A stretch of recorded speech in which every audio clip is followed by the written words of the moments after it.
Amén. Amén. Amén. Gloria a Dios.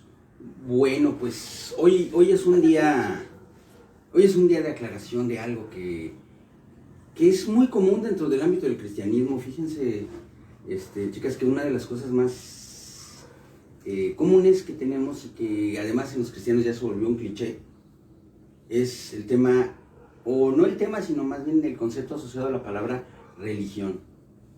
Porque ya sabemos que pues el mundo en general, me refiero a toda la gente, habla de religión como un sistema de creencias.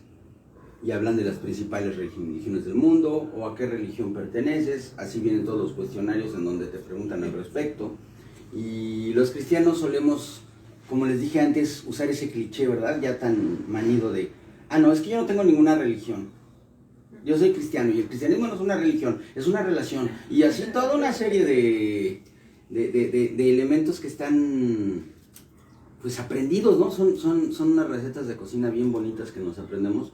Y están sabrosas, pero pues vamos a analizar realmente de dónde viene o qué pasa con esto. Primero vamos a la palabra, vámonos por partes. Vamos por diferentes ámbitos en los que podemos hacer el análisis de esto. En relación con la palabra religión, en la escritura específicamente, en la versión más usada por la iglesia protestante de habla hispana, que es la Reina Valera del 60, la palabra religión aparece en solamente 4 ocasiones. Solo en 4 ocasiones aparece la palabra religión. Aparece en Hechos y está hablando en todos los casos Lucas, el autor del libro de los Hechos, de el tema del judaísmo principalmente, ¿no? Fíjese, le voy a leer para que se dé una idea, no nos vamos a meter a fondo porque, le repito, esto es una breve reflexión, pero nos va a dar una idea. Dice en Hechos 25:19, sino que tenían contra él ciertas cuestiones acerca de su religión, están hablando de Pablo, y de un cierto Jesús ya muerto, el que Pablo afirmaba estar vivo. Entonces, ahí nos estamos encontrando con un concepto de religión que es cuál es tu credo, en qué crees, cuál es tu creencia, o sea, religión como sistema de creencias. Luego en Hechos 26:5 nos encontramos con esta palabra, los cuales también saben que yo desde el principio, si quieren testificarlo, conforme a la más rigurosa secta de nuestra religión, viví fariseo. En este caso está hablando de religión en un concepto más amplio, más profundo. Pablo aquí está hablando de religión como todo el contexto cultural alrededor de la espiritualidad judía.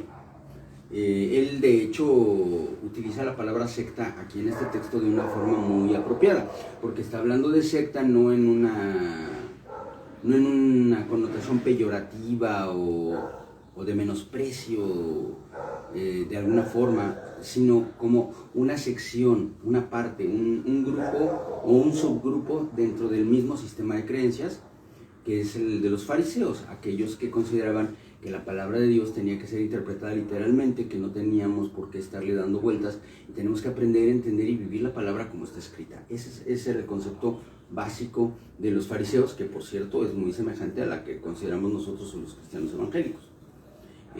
Así que no se asuste cuando utilicen la palabra fariseo. Los fariseos eran los maestros de la ley. Que hubiera 2 o 3 que se pasaban de listos, bueno, pero eso no quiere decir que el fariseísmo fuera malo, ¿no?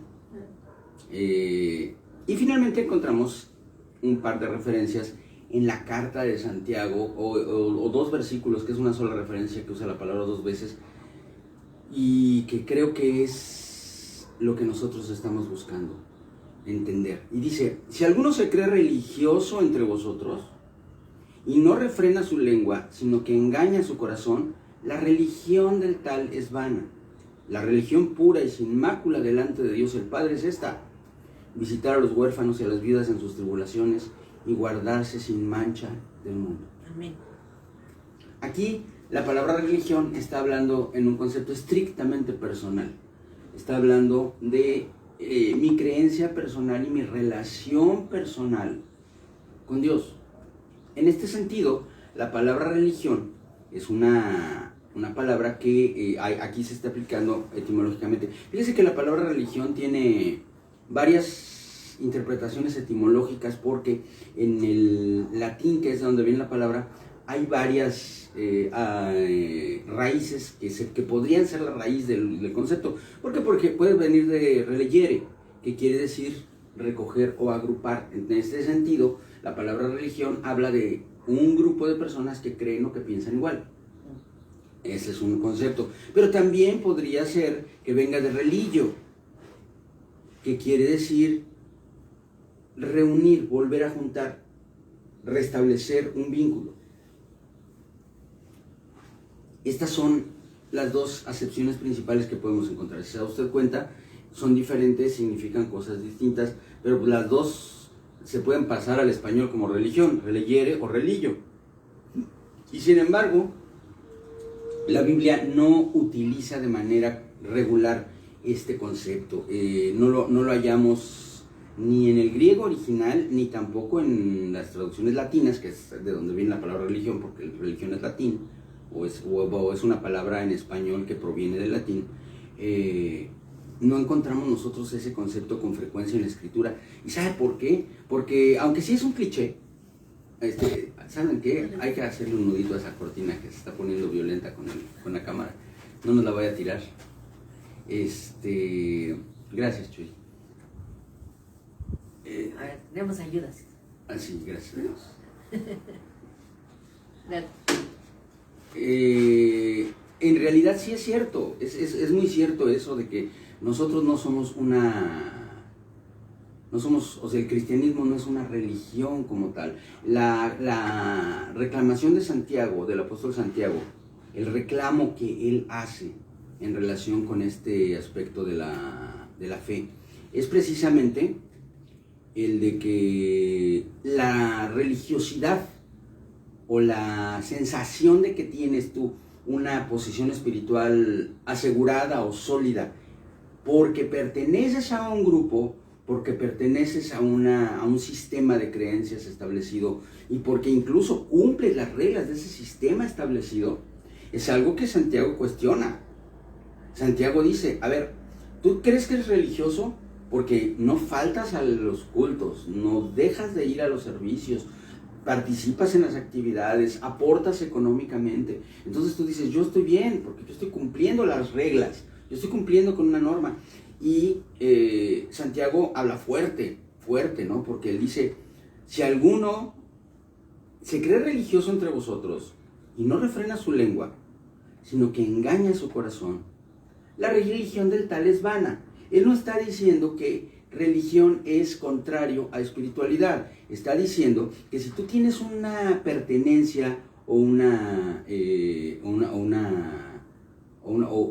cercanía con un sistema de creencias, pero ese sistema de creencias no es tal que te conduce a vivir una vida verdaderamente de un hijo de Dios, entonces es pérdida de tiempo. Fíjese bien, le voy a leer el contexto. Dice desde el principio, mas el que mira atentamente en la perfecta ley, la de la libertad, y persevera en ella, no siendo oidor olvidadizo, sino hacedor de la obra, este será bienaventurado en lo que hace.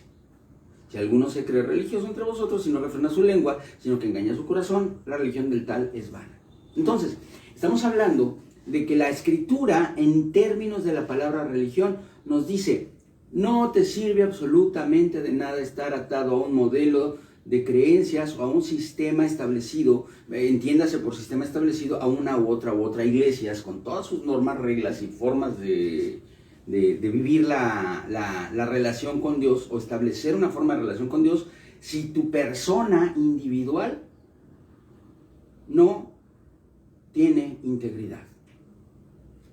Si tú no eres íntegro entre lo que dices profesar y lo que vives en tu día tras día, si tú te crees religioso, pero no refrenas tu lengua y engañas tu corazón, entonces estás perdiendo el tiempo.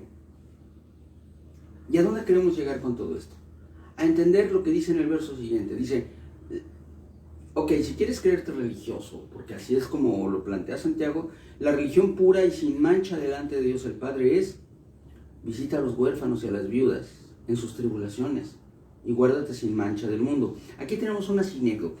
Una sinécdoque es una figura literaria en la que tú mencionas una parte de algo para referirte al todo. Como por ejemplo, este es un ejemplo típico, ¿no? que usamos los cristianos. Nosotros decimos, cuando hablamos de personas que llegan a la iglesia, decimos almas, ¿no? Pero evidentemente no llegan las almas así flotando, como fantasmitas, ¿no? Vienen junto con su cuerpo y su espíritu y es un todo. Pero utilizamos la palabra alma para referirnos al todo de una persona.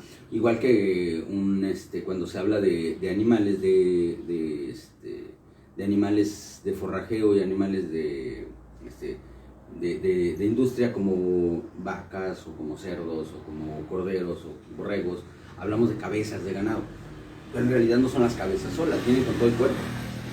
Esa es una sinécdoque. Aquí nosotros encontramos una sinécdoque literaria porque cuando dice Santiago, la religión pura y sin mácula delante de Dios el Padre es esta: visitar a los huérfanos y a las viudas en sus tribulaciones. No se refiere solamente a visitar a los huérfanos y a las viudas, se refiere al corazón que es necesario tener para que consideres fundamental en tu vida que si tú ves a una viuda o a un huérfano, no lo dejes solo en su necesidad. Pero obviamente se refiere a que ese corazón también, si es capaz de hacer eso, entonces es capaz de muchas otras cosas por ese mismo corazón.